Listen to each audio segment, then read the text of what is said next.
Hello. Hello, hello. Thank you for being here. Welcome. Today, I'm excited to talk a little bit about Kundalini. A Kundalini. This mysterious life force, energy, power, divinity that we have within us. And I find to be like a great mystery. And I kind of want to keep it that way. Meaning, like, you can ask people about it, you can listen to teachers teach, you can read books, but ultimately, like, it's a personal experience in your body, and it's kind of for you to define and understand and be with and work with, which is part of what I want to talk about today.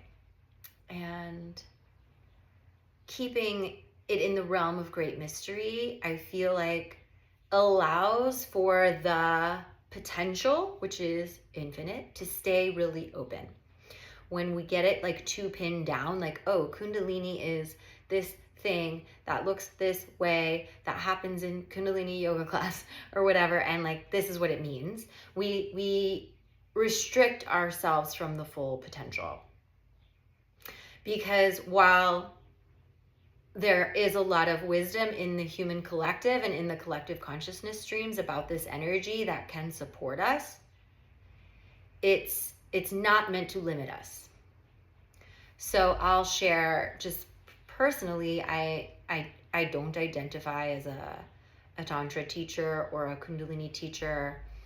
I'm not a master in these realms. I have been studying with teachers and studying my own lived experience. Like, that's been a really big part of my path, especially with Kundalini, is like learning a little bit, being out in the world, seeing what's happening, going to some classes and retreats, and then being like, okay, some of this felt good, some of it really didn't feel good.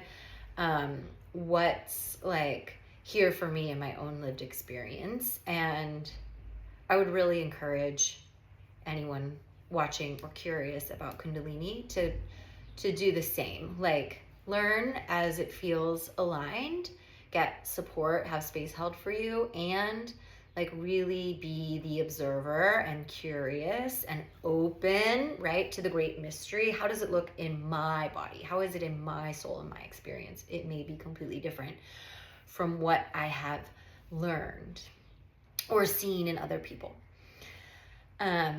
So I'll share that. I'll share a little bit about my own experience. I did not have a instantaneous Kundalini awakening. Mine happened over time. So I was very fortunate to have my early teachers in the realm of Kundalini and sexuality.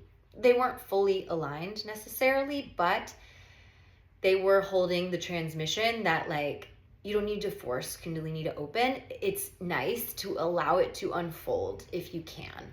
Like, I've been told that there are teachers and there are methodologies where you can be activated. Maybe some of you have had that experience, like had it activated by someone or in an intense experience, or maybe on a medicine journey, like whoom, a Kundalini awakening in like a big, spectacular one moment that you can pinpoint fashion. That is definitely something I've heard happen. And for whatever reason, in my experience, my lineage, I didn't walk that path. My pathway was a gentle unfolding and a awakening over time. And how that looked for me was, I was doing a lot of breath work. I was training. I was facilitating breath work and clearing a lot of my emotional baggage and nervous system charge. And over time, as I got to like a first layer of clearing, I started to experience in breathwork energetic activations. So at the end of a big breath work, I might like find my body vibrating, like physically, not just energetically, or like having some convulsions.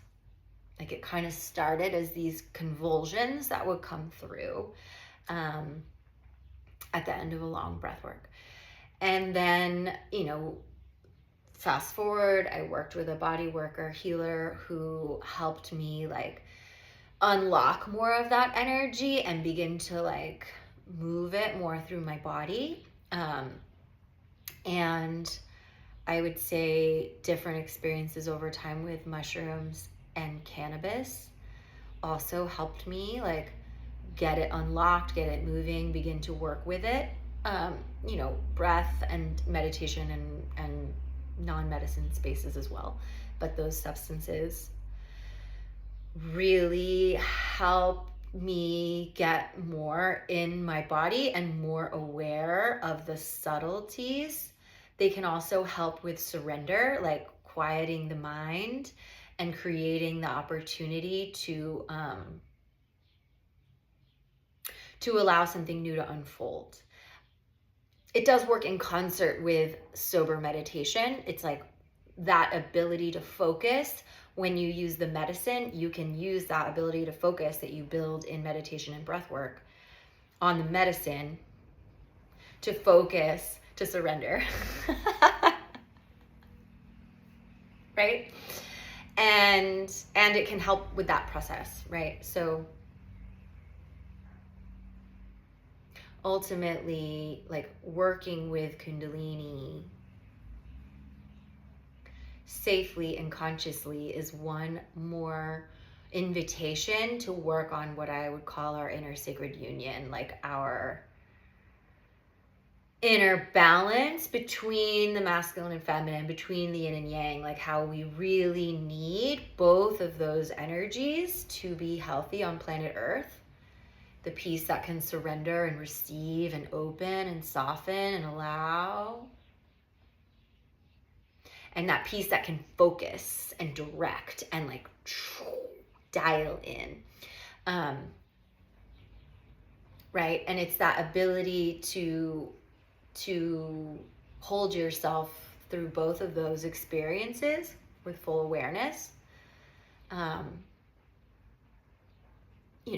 Ideally, I'm going for it generally in every moment. That would be nice. And the ability to kind of switch depending on, am I alone? Who am I with? What do I feel like being? What's my mood? What's the season of this life calling for? Maybe I want to be more yin for a while. Maybe I want to try on my yang, like developing that ability to be in inner sacred union, have mastery of both energies alone. I feel like this is a big part of the work of being on planet Earth right now. I mean, if we want to explore and create this kind of mastery of self. And like in the realm of self-pleasure, like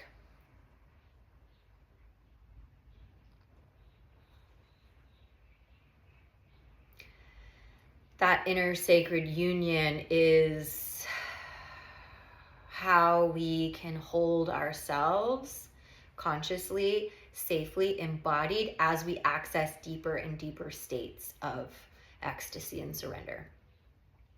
So I've kind of been practicing that in my self-pleasure as my Kundalini was awakening, and I've had healers and lovers who have held space for me or been with me and held the other pole as I've explored a deepening in myself. So it's like, I really want to encourage anyone listening curious about this to like do the solo work to like grow your capacity to surrender and your capacity to hold yourself and your capacity to hold yourself and your capacity to surrender. And that means when you get into a relational type of exchange, you have the capacity to play both roles with ease, and like being with another person can help you deepen or go somewhere new. Okay, So Kundalini awakening happened for me over time. There was a lot of solo, still is a lot of solo. There is some help from outside people in the form of healers, lovers, medicine. All of these bits for me, like breath, meditation, blah, blah, blah, are part of how I have come to know and work with and explore this energy. You may use some of those tools, all of those tools, or other tools that I haven't really worked with. It's so beautiful. Like I always say, there are 8 billion pathways to enlightenment, and actually many, many, many more, because we're all these unique beings with these unique lineages and unique paths, and the creator, source energy is infinitely creative. Like we don't want to walk the same pathway to enlightenment. We want to try on different things and be in the experience of like, my way is a little bit different than your way, and your way is different than my way. We're Baskin Robbins 31 flavors. We're, each our own beautiful mix and match. So what is Kundalini? Again, I don't know. Like, I don't know. And I encourage you to hold a similar, try it on, try everything on. And always discard anything that I say, because again, it's just mine, and your experience is so validly completely different than mine. And like by design, everything is available in its own unique combination. So what I say may resonate for you and it may not, and that's totally fine. But yeah, so I would say first and foremost, Kundalini is a great mystery. We don't know what it is. We don't know why it's here. We don't know what it's for, what it does, what it feels like. It's just like, oh my God, I don't know. Let me just see. Like bring that much curiosity, that much openness, because what it is for you will be different than what it is for me, I believe. But I will say for me, I do tend to experience it as having a sexual flavor, being a type of sexual energy. Again, stay open. But like I would say it's like the impulse, the creative impulse of life itself. So maybe it's not sexual energy, but sexual energy is an iteration of it. So Kundalini is like, it's like the creative impulse of life itself.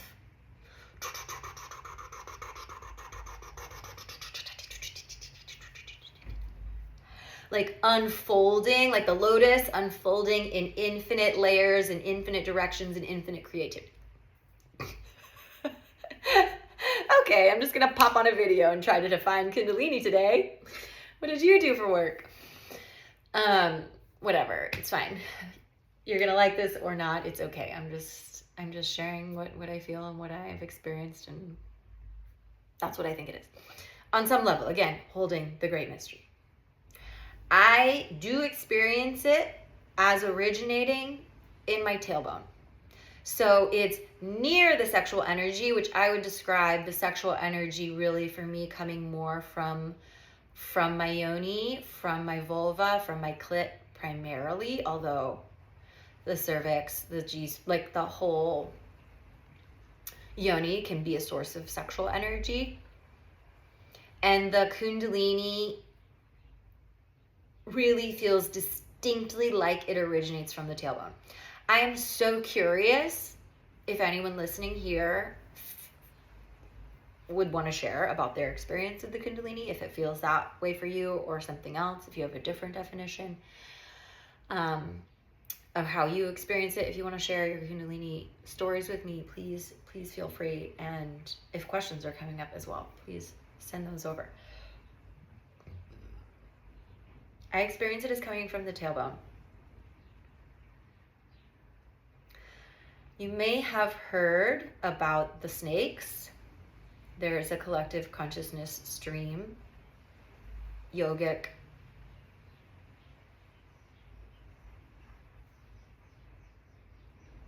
I'm not exactly sure about the full origins of these snakes. I'm going to look into it because that's interesting to me. But there is a collective consciousness stream that feels and works with the Kundalini as coming up from the base of the spine, two sleeping serpents that arise and cross over each other at each of the chakras. So the sacral, the solar plexus, the heart, the throat, and they come together in the center of the brain, probably at the pineal gland. And they're the Ida and the Pingala. They're the lunar and the solar channels, the light and the dark, the yin and the yang, we could say. And they do this dance through the chakras. I have felt them that way sometimes, but I haven't emphasized that because I've been in this curiosity about my direct experience and how it wants to move through me. And what I see is that is one way to work with Kundalini. It is not, in my opinion, and I'm just a lady with some sensations coming out of her Kundalini, out of her tailbone, so, take it or leave it, is that's just one way that the energy can move. And that humans downloaded that way and created that way to help each other and shared it as the way to help each other open and access the energies. So it is one beautiful expression of Kundalini that has been developed over time by other humans working on it together that one can access. That's beautiful. I know that pathway is available to me, but it requires, I believe, at least for me, in having this slower Kundalini awakening over time, it would require me to run the energy and really tune in to the snakes doing that dance, and focus on it. I've had this vision, maybe one day I'll do a class or a retreat where like we would take gold and black paint and paint the snakes on each other's backs, to help facilitate that learning of how that energy can flow in that way, because it's fun, because it's cool, because getting into these collective consciousness streams are powerful, yeah. So I haven't really gone too far down that path because I've been really curious about the great mystery and like, how does it want to move through me and what is my Kundalini's expression?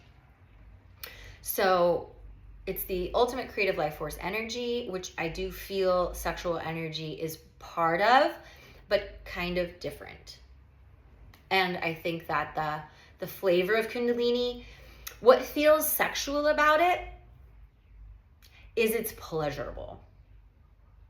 It is pleasurable. It feels really good, because it's life. And it feels like the human body, my human body, was designed to allow this energy to move through it. So when I say yes to it, it's enlivening. And that pleasure can activate and co-create with my sexual energy, which again feels like a creative life force energy. Life is born of sexual energy. So I would say maybe sexual energy is a form of Kundalini. I'm not writing that in pen. I'm still feeling into that, but just kind of allowing that they dance and they're both these vital, enlivening life force energies. Maybe they're the same thing. Doesn't really matter. So how I have found myself working with the Kundalini is through movement. I identify as a dancer. I've always felt like a dancer, and I didn't train as a dancer, which again is kind of part of my path, like a little bit of learning and then a lot of solo, individual, direct connection type work. And that's how it tends to come through in my practice, is like through the Kundalini arising and I surrender and my body will move, enlivened by the Kundalini. The Kundalini moves my body when I let it. And this is something that I'm going to be sharing more in my membership. I'm going to have two sort of sides to my membership. One that's more general health, wellness, thriving, artist, creativity based, and one that's like more specifically erotic. And both will play with the Kundalini. But I'll be sharing more of the like erotic embodiment of the Kundalini, the dance that I do in this membership. And I think I'll be teaching some classes and sharing some videos so you could get like a sense of what that is. That's coming soon. That, by the time you're watching this, it probably will be available to sign up if there's a curiosity around what the embodiment of Kundalini looks like for me. It comes out mostly in movement for me. And I'm learning how to it comes out in my voice as well. Like generally, for me, it's been very surrendered, very fluid. So I don't control it at all. And it's like, it comes out. It can be very beautiful, but it can also be really weird and really like, like it can be very primal and strange. And that for me has been key to unlocking it. Just like letting it be as full and weird and organic as it wants to be. But I have had this experience a couple of times now in yoga class, singing mantra, where like I'll feel the activation in my tailbone come up and out my voice as I'm singing the mantra. And it's happened a couple times. The other day we were singing the mantra of Saraswati, which I'm not overly familiar with this deity. After this mantra, I want to connect with her more. And as I was singing, I asked to feel the transmission of Saraswati as we were singing the mantra. And it happened again. It hadn't happened in a little while, where I felt the Kundalini come up and out my voice. So it's like, if I'm singing normally, la la la la la la la la la, right? Or la la la la la, like whatever level. And then if I'm singing from my Kundalini, I'm feeling the energy come up, la, and it's coming out with like this direct connection to, I'm like pointing to the tailbone, but you can't see it, to the tailbone. So fun, right? Like this is something I'm really excited about and why I wanted to make this video. It's like I feel really excited to channel my Kundalini energy into my creations. I could even, let's put it into this video. Woohoo! I mean, you're getting some sense, but like, can I connect my Kundalini through my voice while I'm teaching? Can I connect my Kundalini into my movement, into my singing, into my whatever, right? So I've been starting to talk to other artists and just kind of plant the seed, and I'm planting this seed for you, like whatever your creative outlet is. Maybe it's singing, dancing, maybe it's painting, maybe it's drumming or guitar or writing songs or writing prose or poetry, making pottery, like making your garden. What would it feel like? This is the invitation to start playing with, intentionally connecting with that point at the base of the spine, the tailbone, and even imagining, if you can't feel anything there, just imagine that you do. Bringing it up and letting it come out the voice, come out the arms, come out the hands, like I was talking to my friend who's a drummer the other day, like, have you tried to use your Kundalini when you're drumming?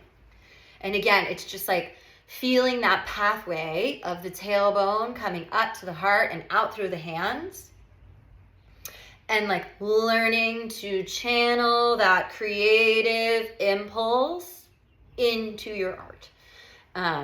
That's something I'm working on these days and I'm excited about, and I'm so curious if anyone out there listening is playing with that, had any experience. Are there questions coming up about that?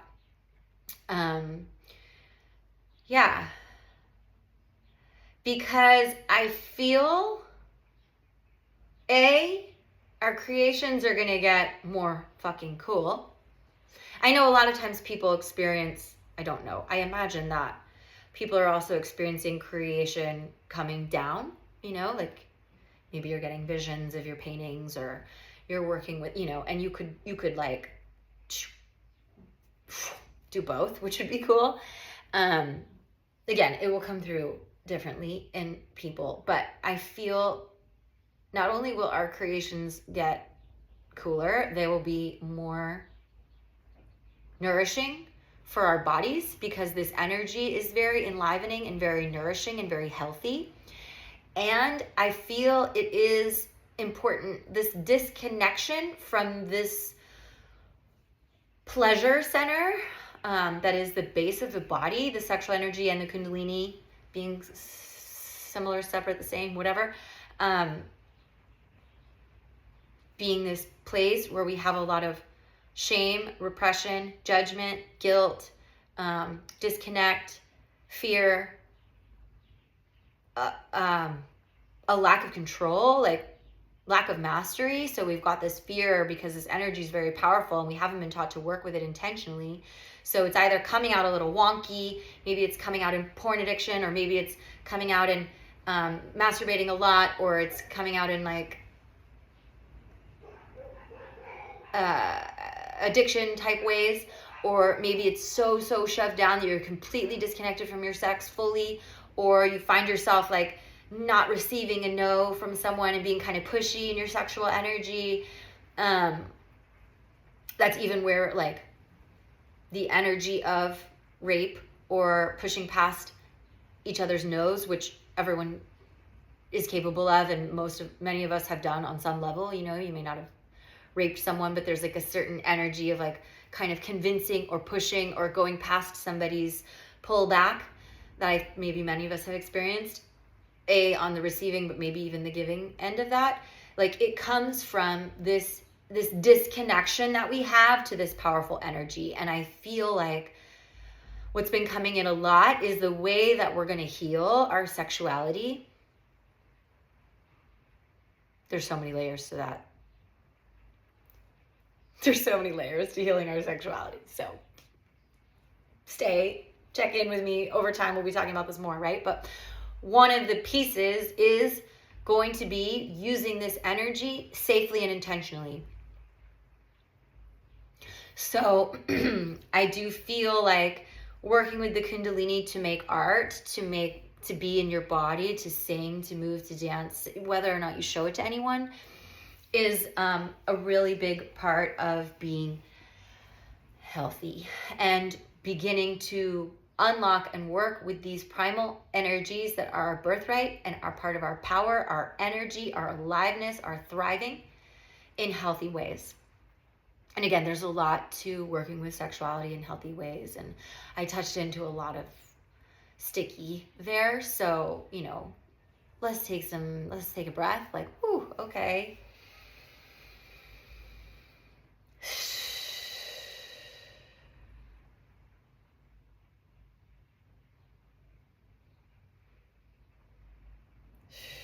Allow yourself, wherever you are, to just take a breath. Okay, there's a lot here, a lot of energy, a lot of sensitivity, a lot of delicate topics.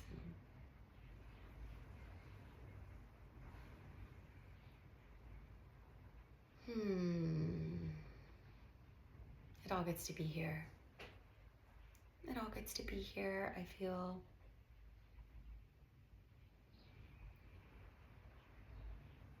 very aware of how far our kind of baseline current human expression of sexuality is from what's possible, what we're made for.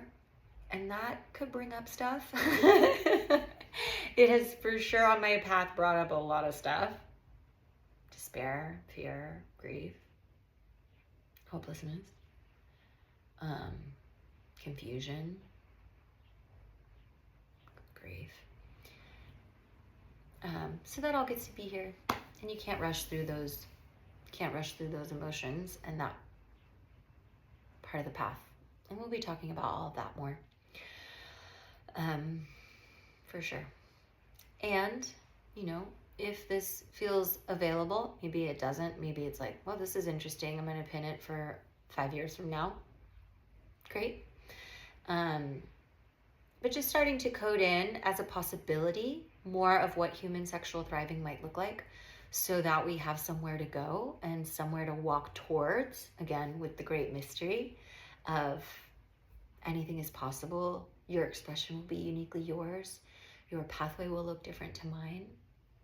It's safe, it's allowed, it's okay. All of your emotions are valid. Feeling stuck and completely blocked, totally valid. And that was definitely a part of my path before I started any kind of sexual healing. Was a lot of numbness and disconnection. Yeah, so I feel like that's what I want to say for today.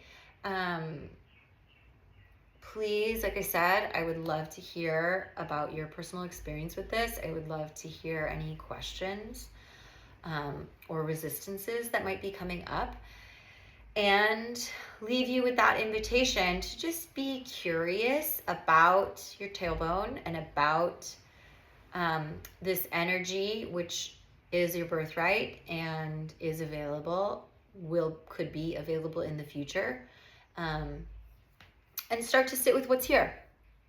Start to sit with what's here, holding that intention that you might want to explore making art with the energy. And again, it might not be here yet. It might bring up a lot. Like, whatever's here, your job is to be with what's here, and that is also that inner sacred union. It's that capacity that we're building to be with ourselves with loving focus, sit in the space of the witness, no judgment, full acceptance. I got you. It's all okay. And feeling it fully. Holding yourself while you let it be here fully. Whatever it is, excitement, grief, anger, frustration. And that feeling your feelings, that's a whole other jam we will talk about, I'm sure. But that's what I've got for today. Thank you for listening. Thank you for being here. Thank you for your presence and your curiosity and your co-creation with me. Yeah. Okay. Love you.